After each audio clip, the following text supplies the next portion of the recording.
ساری عبادات کے اندر نماز ایک اہم عبادت ہے۔ جتنی بھی عبادات اللہ رب العزت نے مسلمانوں کو عطا کی، یہ ساری کی ساری عبادات اللہ نے وحی کے ذریعے نازل فرمائی، لیکن نماز جیسی عبادت اللہ رب العزت نے اپنے حبیب حضرت محمد صلی اللہ علیہ وسلم کو اپنے پاس بلایا اور پھر اس عبادت کا تحفہ حضرت محمد صلی اللہ علیہ وسلم کو دیا۔ حدیث شریف کے اندر آتا ہے کہ آپ صلی اللہ علیہ وسلم نے فرمایا کہ قیامت کے روز سب سے پہلے جس چیز کا حساب لیا جائے گا وہ نماز کا ہوگا۔ جس بندے کی نماز پوری نکل آئی اس کے باقی سارے اعمال ٹھیک ہوں گے، جس کی نماز کے اندر کمی ہو گئی اس کے باقی اعمال میں بھی کمی ہوگی۔ اس لیے انسان کو چاہیے کہ 5 وقت کی نماز کا اہتمام کرے۔ آپ صلی اللہ علیہ وسلم کو جب معراج کروایا گیا آسمانوں کے اوپر، جس وقت آپ صلی اللہ علیہ وسلم کو نماز کا تحفہ دیا، مسجد اقصیٰ کے اندر پہلے تمام انبیاء علیہ الصلاۃ والسلام کو نماز پڑھائی، اس کے بعد پھر آسمانوں کے اوپر لے جایا گیا۔ جب وہاں پر پہنچے تو جب اللہ رب العزت کا دیدار کیا تو آپ صلی اللہ علیہ وسلم نے جو الفاظ اپنی زبان مبارک سے نکالے وہ التحیات للہ والصلوات والطیبات۔ التحیات جتنی بھی قولی عبادات ہیں وہ ساری کی ساری کس کے لیے ہیں؟ صرف اور صرف اللہ ہی کے لیے۔ زبان سے انسان جو ذکر کرتا ہے وہ سارا کا سارا الحمدللہ، اللہ اکبر، سبحان اللہ، یہ سارا کا سارا کس کے لیے ہے؟ اللہ ہی کے لیے ہے۔ والصلوات جتنی بھی بدنی عبادات ہیں یہ ساری کی ساری کس کے لیے؟ اللہ ہی کے لیے۔ والطیبات ساری مالی عبادات یہ ساری کی ساری کس کے لیے ہے؟ اللہ ہی کے لیے ہے۔ یہ وہ کلام ہے جو آپ صلی اللہ علیہ وسلم نے جس وقت اللہ رب العزت کا دیدار فرمایا اس وقت جو کلام کیا تھا۔ کیا فرمایا کہ ساری قولی عبادات، ساری بدنی عبادات، ساری مالی عبادات کس کے لیے ہے؟ صرف اور صرف اللہ ہی کے لیے ہے۔ اب یہاں پر ایک سوال پیدا ہوتا ہے کہ شریعت یہ کہتی ہے کہ جب پہلے ملاقات، سب سے پہلے ملاقات ہو تو سلام کرنا چاہیے، السلام علیکم ورحمۃ اللہ، لیکن یہاں پر آپ صلی اللہ علیہ وسلم نے سلام کیوں نہیں کیا؟ اس کا علماء نے جواب یہ دیا کہ سلام کہا جاتا ہے کسی کو سلامتی کی دعا دینا کہ تم پر سلامتی ہو، اللہ تمہاری حفاظت فرمائے، اللہ تمہیں امن کے اندر رکھے۔ تو یہاں پر سلام اس لیے نہیں کیا کہ اللہ رب العزت خود ہی سلام ہے، اللہ رب العزت خود ہی سلام ہے، اس لیے کیا فرمایا کہ اے اللہ ساری بدنی عبادات، ساری مالی عبادات، ساری قولی عبادات کس کے لیے ہیں؟ صرف اور صرف اللہ ہی کے لیے ہے۔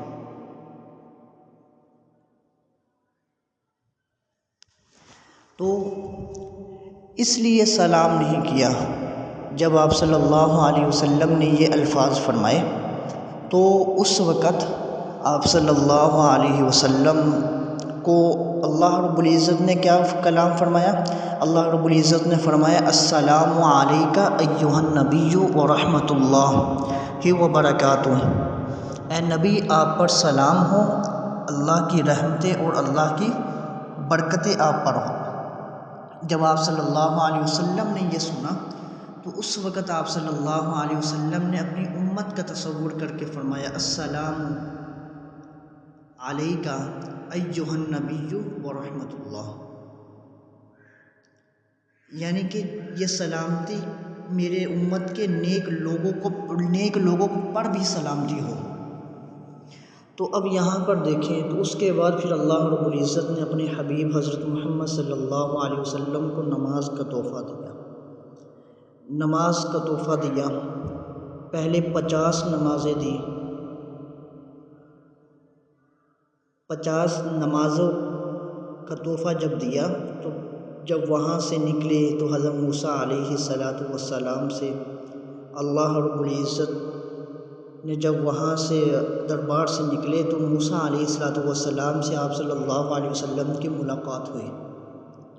وہاں پر جب ملاقات ہوئی تو حضرت موسیٰ علیہ السلام نے فرمایا کہ آپ کو کتنی نمازوں کا تحفہ دیا گیا، یہ حدیث کا مفہوم میں بیان کر رہا ہوں۔ آپ صلی اللہ علیہ وسلم نے فرمایا 50 نمازوں کا۔ حضرت موسیٰ علیہ السلام فرمانے لگے کہ یا رسول اللہ صلی اللہ علیہ وسلم، اللہ نے میری امت کو 2 نمازیں دی تھی اور میری امت وہ 2 نمازیں بھی ادا نہیں کرتی تھی، آپ کی امت 50 نمازیں کس طرح ادا کریں گی؟ تو جب آپ صلی اللہ علیہ وسلم نے یہ بات سنی تو وہاں سے فوراً اللہ رب العزت کی طرف نکلے۔ دیکھیں یہاں پر اب یہ 2 سوال پیدا ہوتے ہیں۔ ایک سوال تو یہ پیدا ہوتا ہے کہ آپ صلی اللہ علیہ وسلم نے تو مسجد اقصیٰ کے اندر بہت ساروں کو یعنی کہ امامت کروائی تھی، وہاں پر حضرت آدم علیہ السلام بھی موجود تھے اور حضرت ابراہیم علیہ السلام کتنے بڑے بڑے انبیاء تھے، لیکن انتظار کے اندر صرف موسیٰ علیہ السلام ہی کیوں بیٹھے؟ کسی اور نبی بھی بٹھا سکتے تھے، کوئی اور نبی بھی بیٹھ سکتا تھا۔ موسیٰ علیہ السلام کے بیٹھنے کی وجہ یہ تھی کہ جب موسیٰ علیہ السلام دنیا کے اندر تھے اس وقت موسیٰ علیہ السلام اللہ سے کلام فرمایا کرتے تھے، بات چیت کیا کرتے تھے۔ جب کسی سے بات چیت کی جاتی ہے تو دل چاہتا ہے کہ اسے دیکھا بھی جائے، تو موسیٰ علیہ السلام نے اللہ سے فرمایا کہ اللہ میں آپ کو دیکھنا چاہتا ہوں۔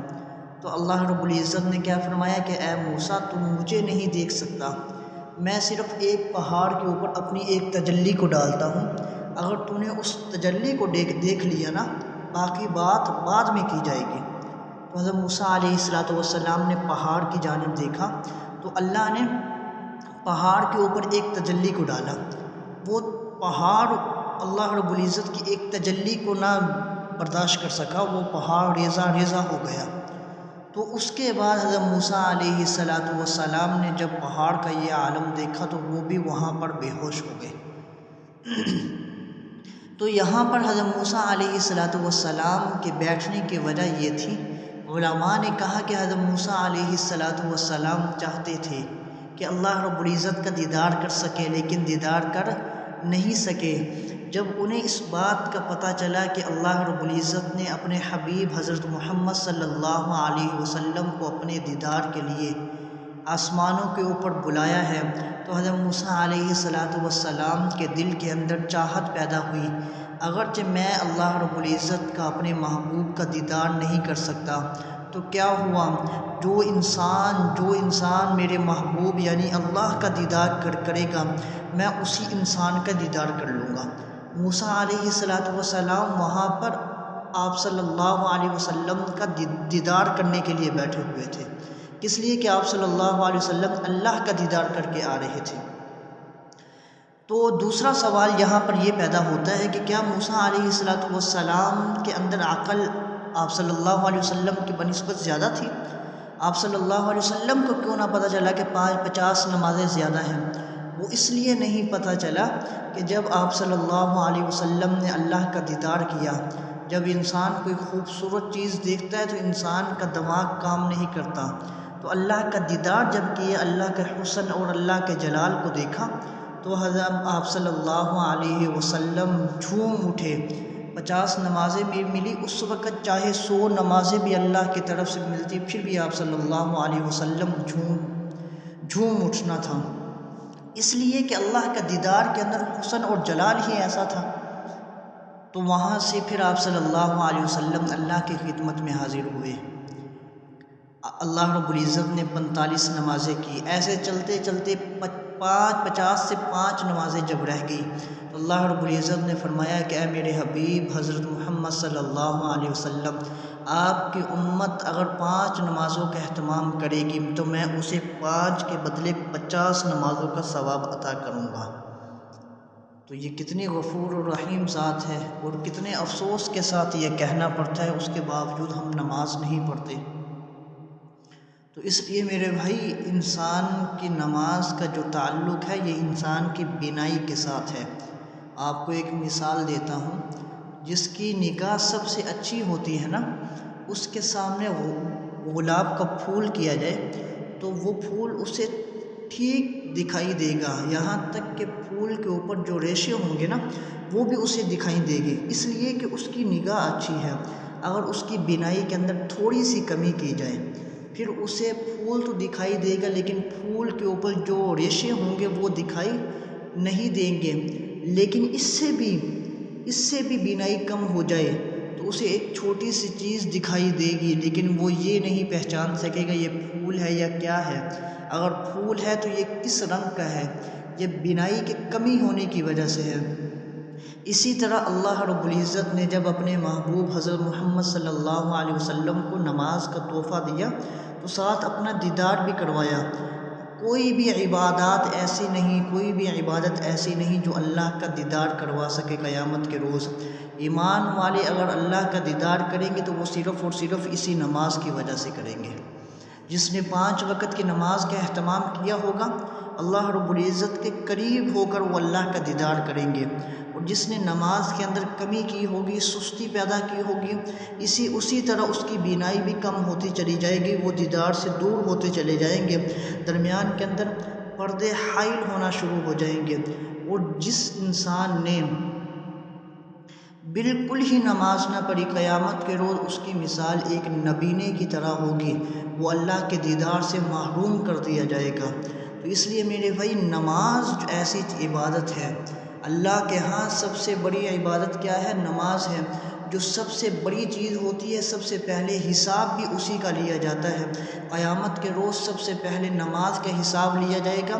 جس کی نماز اچھی نکل آئی اس کے باقی اعمال بھی اچھے اور پورے